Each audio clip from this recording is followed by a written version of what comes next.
आज के मार्केट की बात करते हैं तो निफ्टी ऑलमोस्ट जब मैं वीडियो बना रहा हूँ फ्लैट है। ओपन ऊपर हुआ था, फिर नीचे गिरा, फिर ऊपर गया, फिर नीचे आ रहा है।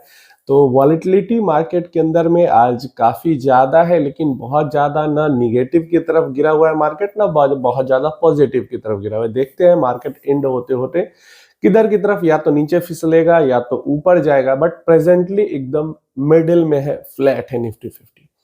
आज के सवालों की बात करें, हाँ फ्लैट तो है, लेकिन स्मॉल कैप माइक्रो कैप अच्छे पॉजिटिव में है और मिड कैप लगभग निफ्टी जैसा ही परफॉर्म कर रहा है। क्वेश्चंस की बात करते हैं अगर आज की, तो सबसे पहला क्वेश्चन नितेश जी की तरफ से आता है। आजू sir, Nifty 500 momentum 50 index fund versus Motilal Oswal Nifty micro cap index fund, इन दोनों में से लॉन्ग टर्म में ज्यादा रिटर्न कौन दे सकता है?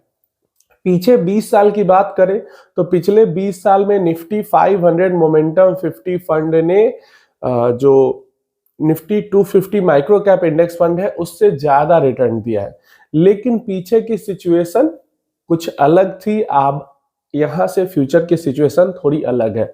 पीछे टाइम पे micro cap small cap stocks पे उतना फोकस नहीं किया जाता था, उनके अंदर उतना इन्वेस्टमेंट भी नहीं आता था, इस कारण उतने रिटर्न्स नहीं बनते थे। लेकिन अब micro cap and small cap segment को भी अच्छे से देखा जाता है, उनके अंदर भी अच्छी इन्वेस्टमेंट की जाती है, अच्छी काफी सारी स्कीम्स है उनको लेकर भी।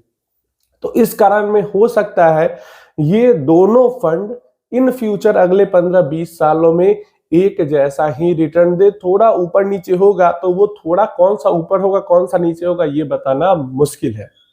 पिछले लेकिन 20 सालों में जो इन दोनों के बीच में है वो ऑलमोस्ट 6% का 5 to 6% का अंतर है, और ये 5 to 6% ज्यादा रिटर्न 500 मोमेंटम 50 ने दिए हैं और 5% कम रिटर्न पिछले 20 सालों में सालाना माइक्रो कैप 250 इंडेक्स ने दिए हैं।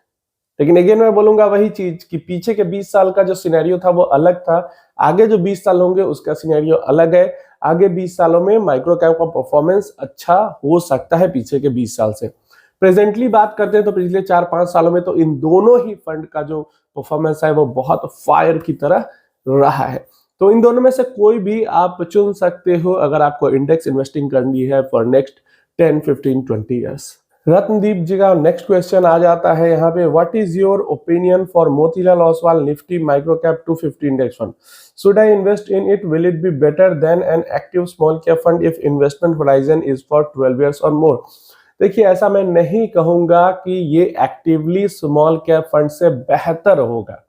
क्लियर है? ठीक है, कुछ स्मॉल कैप फंड से तो बेहतर ही होगा, बट एक जो एवरेज रिटर्न होता है स्मॉल कैप फंड का, उसके आसपास का रिटर्न इस इंडेक्स का जो माइक्रो कैप 250 इंडेक्स है उसका हो सकता है इन नेक्स्ट 10, 12, 15 ईयर्स। लेकिन कई सारे स्मॉल कैप फंड्स होंगे जो इसको बीट भी करेंगे। तो मान लो जैसे आपने अगर 4 स्मॉल कैप फंड के अंदर इन्वेस्टमेंट किया, हो सकता है 2 स्मॉल कैप फंड इससे अच्छा परफॉर्म करे, 2 स्मॉल कैप फंड इससे बुरा परफॉर्म करे। तो इस तरीके के सिनेरियो को बना के चलना है। ऐसा नहीं है कि एकदम माइक्रो कैप जो इंडेक्स है वो एक्टिवली मैंने स्मॉल कैप से हर महीने में बेहतर परफॉर्म करेगा ही करेगा, लेकिन हाँ बाकी कैटेगरी से तो अच्छा परफॉर्म करेगा। देखो, ये जो 2-3 कैटेगरी है, मोमेंटम फंड्स की कैटेगरी, ठीक है, उसके बाद स्मॉल कैप फंड्स की कैटेगरी, माइक्रो कैप इंडेक्स की कैटेगरी, ये सब ऑलमोस्ट लॉन्ग टर्म में एक जैसा ही परफॉर्म करेंगे। 2-3% कोई ऊपर देगा कोई नीचे देगा, लेकिन कौन ऊपर देगा कौन नीचे देगा ये वो बताना बहुत ज्यादा मुश्किल है। तो थोड़ा सा यहाँ पे आपको संतोषम परम सुखम वाली चीज को ध्यान में रखना होगा, और इनमें से कोई आप इन्वेस्ट करते हो और वो 1-2% कम भी रिटर्न देता है तो आपको बहुत ज्यादा परेशान होने की जरूरत नहीं, क्योंकि बाकी सारी कैटेगरी से तो ये कैटेगरी बेहतर ही, काफी बेहतर ही परफॉर्म करेगी। तो इस तरह के से सोच रख के और इसी तरीके से आपको इन्वेस्टमेंट करनी चाहिए। सुनील जी का सवाल है, hello Ashu sir, good morning, hope you are fine. Sir, बहुत दिन से एक क्यूरियोसिटी है जो बहुत सारे म्यूचुअल फंड इन्वेस्टर को डेफिनेटली होगी, जब एएमसी आफ्टर ट्रांजैक्शन इन्वेस्टर को डे पर डे यूनिट्स अलॉट करती है, उसकी एनवी जो निकाली जाती है उसकी प्राइस कैसे फिक्स करते हैं? मतलब जो डेली एनएवी यूनिट की जो प्राइस होती है जिसको हम नेट एसेट वैल्यू कहते हैं, वो कैसे निकाली जाती है? क्या वो सही है? मतलब कुछ भी वहां पे लिखा आता है उसको हम सही कैसे समझ? देखिए, जो एनएवी है वो सही है या नहीं है वो आप खुद भी जान सकते हो। कैसे? क्योंकि एनएवी का फॉर्मूला होता है, उस फॉर्मूला को आप कैलकुलेट करोगे तो लगभग उतना ही आ जाएगा आपके पास वैल्यू। एनएवी को निकालने का फॉर्मूला सिंपल सा है, जो भी वैल्यू है, जो म्यूचुअल फंड के पास एसेट्स हैं और जो म्यूचुअल फंड के पास लायबिलिटी है। तो एसेट्स में से लायबिलिटी को माइनस करते हैं, जो टोटल वैल्यू आती है, जितने भी नंबर ऑफ यूनिट्स हैं, जितने भी नंबर ऑफ यूनिट्स हैं उससे भाग देते हैं, डिवाइड देते हैं उस वैल्यू को, तो NAV नेट एसेट वैल्यू निकल के आ जाती है। और मार्केट क्लोज होने के बाद, सब सेटल होने के बाद, जितना भी टोटल उनका एसेट होता है लायबिलिटी में से घटाने के बाद, उसको वो इसी फॉर्मूला का यूज करके NAV निकालते हैं और उसको वो डिस्प्ले करते हैं या फिर उसी के अकॉर्डिंग यूनिट्स अलॉट करते हैं जिसने भी इन्वेस्टमेंट उस डे पे की होती है। तो ऐसा नहीं है कि कुछ भी रैंडम फिगर, रैंडम नंबर या अंदाजा से कुछ भी लिख दिया जाता है। जो भी नंबर्स आपको शो होते हैं स्टॉक मार्केट में, चाहे स्टॉक के रिलेटेड कोई रेशियो हो या कोई वैल्यू हो, या म्यूचुअल फंड से रिलेटेड कोई रेशियो हो, कोई वैल्यू हो, सबका प्रॉपर उसके पीछे कैलकुलेशन होता है। ऐसे ही नहीं होता और सबका फॉर्मूला होता है। जब इस चीज की पढ़ाई की जाती है तो आप सबको सब कुछ पढ़ाया जाता है। तो उम्मीद है समझ में आ गया होगा। और कोई क्वेश्चन है तो पूछ लेना। नेक्स्ट क्वेश्चन रमेश जी का है, which is better option for long time investment from small cap active mutual fund और स्मॉल कैप 250 इंडेक्स और माइक्रो कैप 250 इंडेक्स और निफ्टी 500 मोमेंटम 50 इंडेक्स। देखो, जो पास्ट के रिकॉर्ड रहे हैं वो मैं आपको यहाँ पे बता देता हूँ। पास्ट के मतलब लंबे समय के 10, 15, 20 साल सब आप जब मैनेज करोगे तो मैं बता देता हूं, सब कुछ डिटेल में करने जाऊंगा, वीडियो बहुत ज्यादा लंबा हो जाएगा। इन चारों में से पीछे 20 सालों में सबसे ज्यादा रिटर्न आपने इन्वेस्ट किया होता तो आपके बनते निफ्टी 500 मोमेंटम 50 में। दूसरे नंबर पे सबसे ज्यादा रिटर्न आपका बनता है एक्टिव स्मॉल कैप फंड के अंदर। क्लियर है? तीसरे नंबर पे सबसे ज्यादा आपका रिटर्न बनता माइक्रो कैप 250 इंडेक्स के अंदर। और चौथे नंबर पर सबसे ज्यादा रिटर्न बनता आपका स्मॉल कैप 250 इंडेक्स के अंदर। क्लियर है?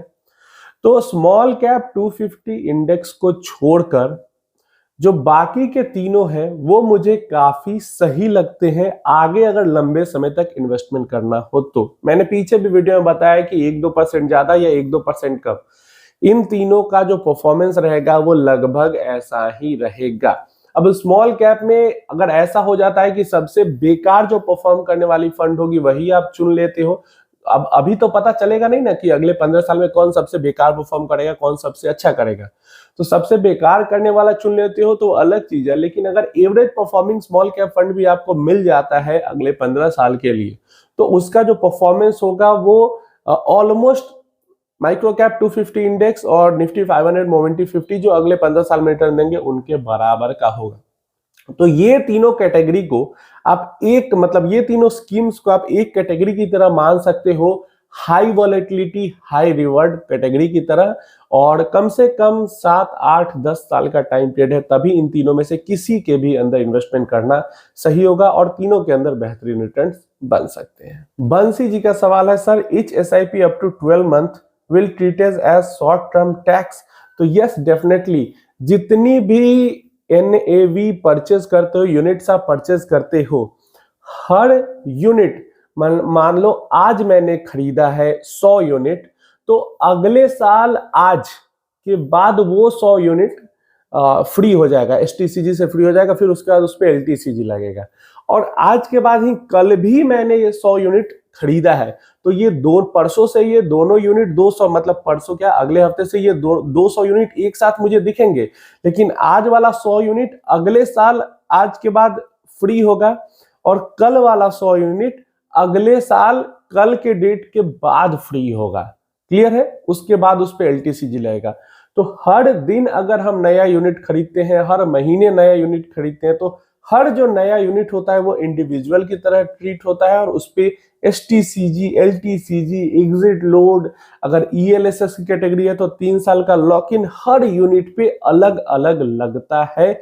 उस दिन से अगले जितना दिन का एग्जिट लोड है, जितना दिन का STCG है, जितना दिन का LTCG है, जितना दिन का लॉक इन पीरियड है, उस दिन तक हर दिन अलग की तरह नए की तरह ट्रीट होता है। ये आज के सारे क्वेश्चन आंसर थे।